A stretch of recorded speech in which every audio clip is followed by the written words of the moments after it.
Happy Tuesday, I think is the day that today is.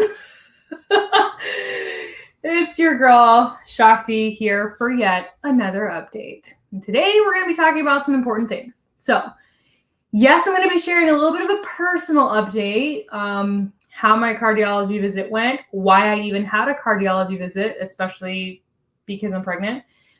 Why that's relevant in case you know someone that has CHD or congenital heart disease or any heart defects. This might be educational for you. But I'm also going to talk about mental health. And yes, this is coming on because I'm pregnant and I'm experiencing something that is specific to that condition, but also happens not pregnant. And so this conversation is going to be very relevant to those of you who have your own mental health journeys. So stay on and watch, because this is going to bring up a conversation that I had earlier that I think is really, really important that I bring to light without naming any names. That's not necessary. But a distinction in how I live my life and how I see my life versus how some people might see their lives traversing very similar circumstances. So if you're hopping on, please say hi, leave a comment. I'm going to make sure that this video is public and live, and everybody who wants to watch it gets a chance to watch it. And then I'm just going to dive right in. Okay, it is live. Hi, Kari. Hi, Angela. Okay, so the reason I had to go see a cardiologist, and I had to do this my first pregnancy as well, is because when you get pregnant, your blood volume increases between 40 to 50%, which is huge. It's a huge amount of blood volume increase for your body to handle at any given point in time. And for those of you that know a little bit about my story and my history, I do have a congenital heart defect, which means I was born with a heart defect. In fact, I learned today that Shaun White, the snowboarder, has my exact same heart defect. And he's a professional athlete, which I think is pretty cool. It was corrected at birth. I had open heart surgery, and blessedly I had an amazing surgeon. He did an amazing job, and I really never needed intervention since then. So all of that has been great, except for the fact that due to the surgery, I have a regurgitation in my heart that means that the right side of my heart is working overtime compared to the left side of my heart. And at some point in time, valve replacement surgery will be somewhere in my scope. We have waited a really long time because I'm handling my symptoms really well, and I don't have things that usually freak doctors out and tell them that I need surgery. So for that reason, I have been fine. However, as blood volume increases in the body, we want to make sure that the heart is handling the increase of blood volume well and isn't struggling. So that's why I have to see one throughout my entire pregnancy to make sure that I am A-okay, and so on and so forth. However, today, because he did an EKG and an echocardiogram, which are two pretty basic exams that you get if you're a heart patient, he did clear me for a vaginal natural delivery wherever I want to do it, completely unmedicated. He said, I have no reason to believe that you'd be in danger. I think, in fact, that you'd be just fine. He called me a rock star, which I think is pretty amazing. And he was really impressed with the fact that I am so fit and that that's my career. He thought that was really cool, and he wished that more people who have CHD and live a CHD life were as active as I was, because he feels like that was a really big contributing factor to staying healthy long term, which I 100% agree. I think strength training your heart, not just your body, is really important for a lot of reasons. But if you already have a history of heart disease in your family, or a congenital issue or something like that, it becomes 10 times more important, because you really are conditioning yourself not just on the outside, but on the inside, which is so important. So that is how that visit went, which was great. Good news all around. I won't be able to have a birth center birth, which is what I was really wanting to go for. He still really wants me to be overseen by an OB. He gave me a statistic that was really sad, but really true, that the US, not only does it have one of the highest mortality rates for mothers in general, laboring mothers, but particularly for mothers with congenital heart defect, the mortality rate is the highest in the entire world. Bar none, bar no other country, our country has the highest amount of deaths. And so he was like, knowing that, and having someone like yourself that's so fit and so healthy, I don't want any roadblocks to come up between you and your delivery. So I still want you monitored by an OB, and I want you under OB care, which I understand where he's coming from 100%. So that is how that visit went. Now, some of you may or may not know, if you don't follow my stories, you should, because even though I haven't been posting super actively, my stories are like lit all the time for the most part. I shared about a panic attack that I had last Friday that lasted a ridiculous amount of time. I mean, I was actively in panic mode for probably 6 hours, and I finally got over the entire sensation of the panic after 12 hours. Meaning no more chest tightness, shortness of breath, etc. So it was really harrowing and really gruesome and really scary. And even though I've had panic attacks in the past because I have anxiety, they had never lasted that long, and they had definitely not been that overwhelming. So after that, I really took this time to like calm down and look at my life and the things that I was doing that might have been contributing to that. Yes, it can happen during pregnancy because of hormonal fluctuations. I know that for sure, but there's other contributing factors to things like extreme panic attacks. Caffeine is one of them. I am accustomed to drinking caffeine, yes, but right now my body is really sensitive in a really different place. And that day I happened to have caffeine twice in my day versus just my normal once in my day. And I do think that it was a contributor to my nerves being overstimulated. So if you're someone that has anxiety and has panic attacks, really monitoring your caffeine intake is so important, because caffeine can be great in really small doses. Black tea, cup of coffee, great. But most of us really overdo it. We drink way too much caffeine and we don't even realize that we're doing that. Whether it's in soda or in chocolate, chocolate has caffeine as well. And then we're just super over-caffeinated, just like we're really over-sugared, and we don't even realize that we're over-sugared or over-caffeinated. And that can really contribute to creating panic in the body, even without you knowing.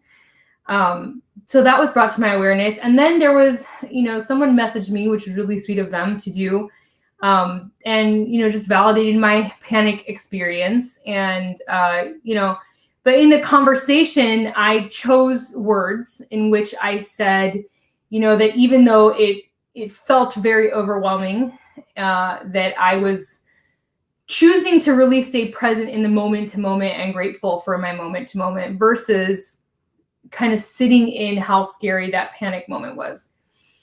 And they corrected me saying, well, it's not really feeling overwhelming. It just is overwhelming.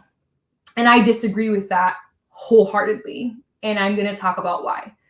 One of the things that I coach people on when they come to me with this mentality, and I have coached people on their fitness in this, on their nutrition in this, and on their life in this, because I don't just do health and fitness. I have coached people on spirituality, relationships, everything. You name it, I have done it. Business, I've done it. Circumstances are neutral. Circumstances just are. The fact that I had a panic attack just is. The fact that 2020 is 20 just is. The fact that masks are a thing just is. The fact that, your phone malfunctions or doesn't just is. The fact that this person is the president just is. The fact that everything just is. Life just is. Circumstances are. They show up, they happen. And then we interact with our circumstances. We, the consciousness that is within us, gets to interact with the circumstances around us.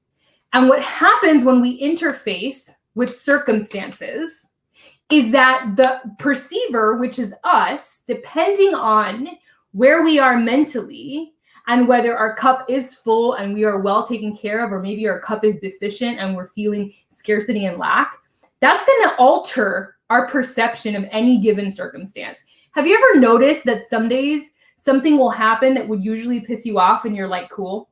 Like, your kid does something that would usually like really blow your head off and you're just like, whatever, right? But then there's other days they do that same thing or the same type of thing and you just like lose your mind.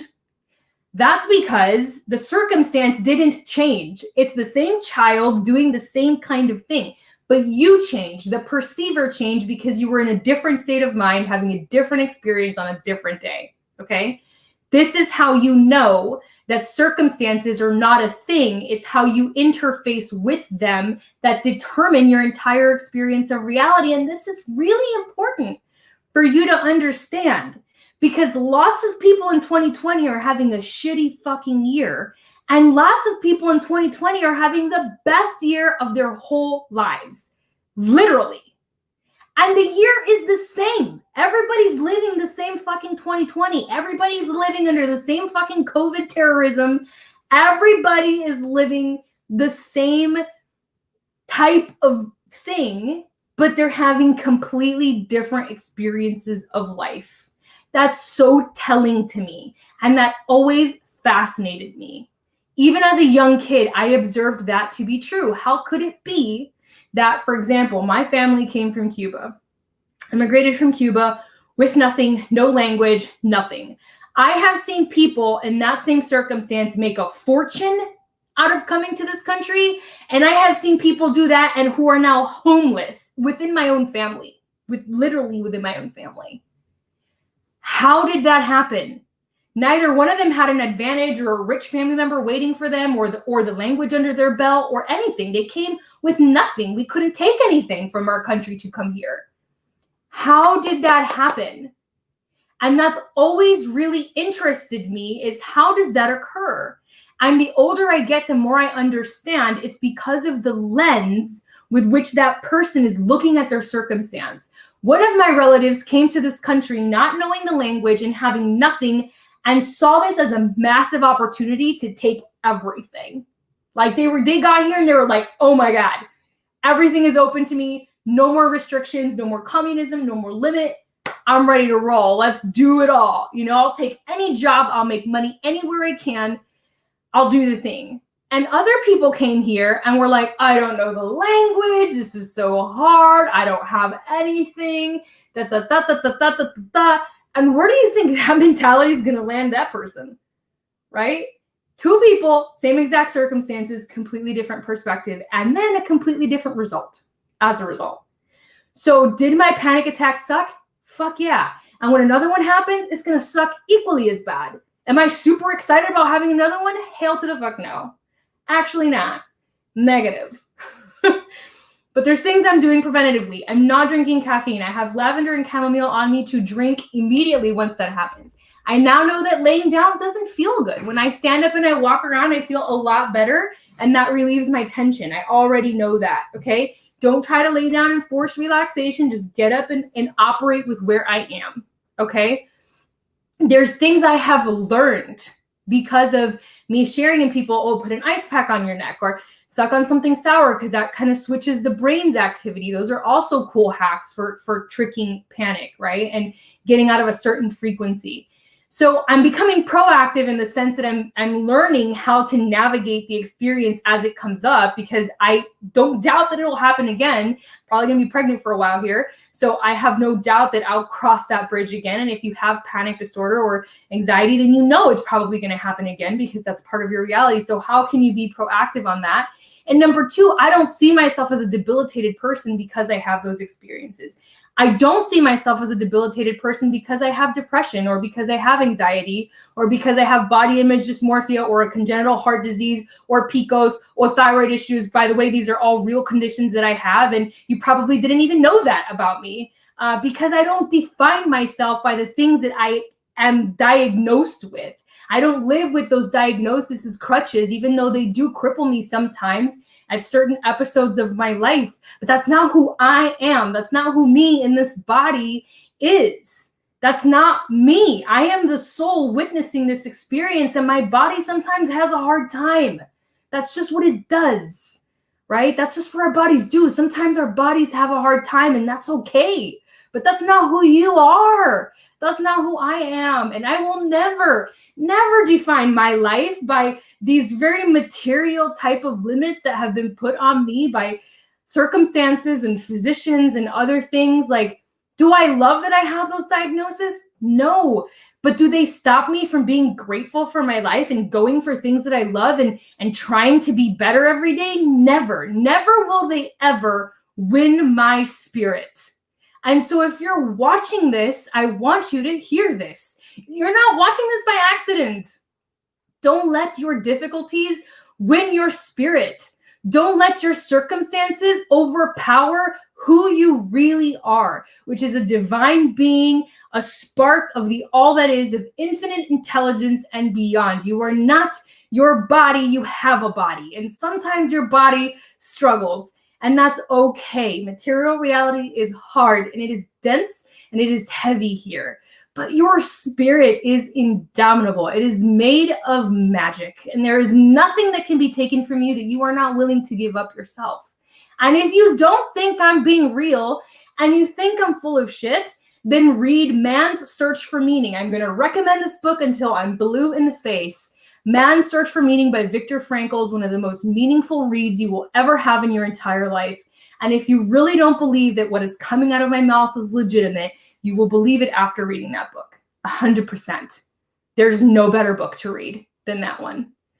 So I wanted to share this because I completely disagree that circumstances just are overwhelming. We feel overwhelmed amidst circumstances, and that's totally okay, but the language is different. And when you start using language like that and you start owning your emotional experiences instead of just deciding that external reality is one way and you have no power and you are helpless, then your world changes and you stop seeing yourself as a victim of your circumstances and you start understanding that you are interfacing with your circumstances and you are this being that gets to be in connection to the world around you. And that is like a huge honor and a lot of power, But so many of us have just forgotten how much power we have and who we really are. And we've just allowed circumstances to be the driver in the seat of our lives instead of remembering, wait, no, I am, capital I, capital A, capital am. I am the driver of my circumstances. I drive around them. They do not drive me around. I interface with them. And sometimes I interface poorly. And that means I need to sleep for 2 days and I'm having a shit time of this reality. But I am experiencing it that way, and I know that. And sometimes I'm interfacing like a boss, and I'm flowing, and everything's working out, and it's going great. I am interfacing that way, okay? Do you guys understand the difference in the language? Can you hear it, even in me saying it, how that creates a different feeling in your body? Like saying this is so overwhelming versus I feel overwhelmed by the things that I'm experiencing. Like, it's very different. It's very different. One is honoring how you feel. The other one is giving up who you are to a circumstance. It's a big difference. Huge. So this is my experience. And I don't doubt that I'll run across more difficult things in this whole pregnancy. I have no doubt that more challenges will come up even beyond this. But I also have no doubt that no circumstance will ever win my spirit. None. Because I am more than the material world around me, as are you. And so as they come up, so will I. And as they rise up, so will I. And that's just how it's going to be. All right. So this was a really inspired message. I just felt like someone needed to hear it. So hopefully it landed and it's serving you. Angela, yes. Especially when it's something like that, like the passing of a parent, the passing of a loved one. I have suffered so many losses that have deeply, deeply hurt and left a void in my soul. And one thing that has really served me is being so grateful that I ever even had them in my life. Like the gratitude for their experience. My godfather is one of those people. My stepfather is one of those people who died not that long ago, my stepfather. Remembering them and being so grateful that they were ever a part of my life and got to love me and got to bless me with who they were, right? And again, this is how I choose to interface with that reality of loss. People can choose to interface all kinds of ways. I definitely chose to mourn for a while. And then after I mourned, I chose to interface this way because this changed my experience of reality and it helped me feel love versus anger, which is where I was initially. So there's always an option to how we interface with the world around us. No, please don't apologize. My emotions are very surface right now, but I'm actually really grateful for that. I never feel more alive than when I feel my feelings, whether they are pleasant ones or difficult ones. I never do. And when I'm coaching someone and they start to cry or they get that point where they get emotional, that's when I know that I've really hit truth, because truth speaks through tears so much of the time. And that's a prized moment for me in those coaching sessions, because that's when I know that we're really in the real stuff. We've really hit it. So I love you guys. I am sending you so much love from here, wherever you are in your life, whatever circumstances you are interfacing with and traversing and navigating. If you need help, support, someone in your corner, please let me know. I'm happy to be that. I've got, I know it's hard, right? When you hear someone talking and getting emotional, it does affect us when you're really empathic. That's a real thing. I'm happy to be in your corner, and I'm happy to support you with all of the tools that I have. But one thing is for sure, I wish to end this year, showing more of my love and more of my appreciation for each and every single one of you, because you have been so loving and supportive of everything I've shared, all my difficulties recently. You guys have really just sent me the best messages and been so sweet. It's been just the best, honestly. It's made me really grateful that I ever had this platform, that I decided to do the work that I do online, that I created the career that I created. It's made me endlessly grateful for that, because your messages have meant so much, responding to my stories or just sending me a random DM to just show support. It's really been one of the most powerful demonstrations of love that I've had from not like immediate family. So really, really so much gratitude. Hopefully this message landed in your spirit and invoked something significant in you. And again, if you need me, y'all know where to find me. Love you too, Kari, so much. So grateful for you as well. Have a great night, guys.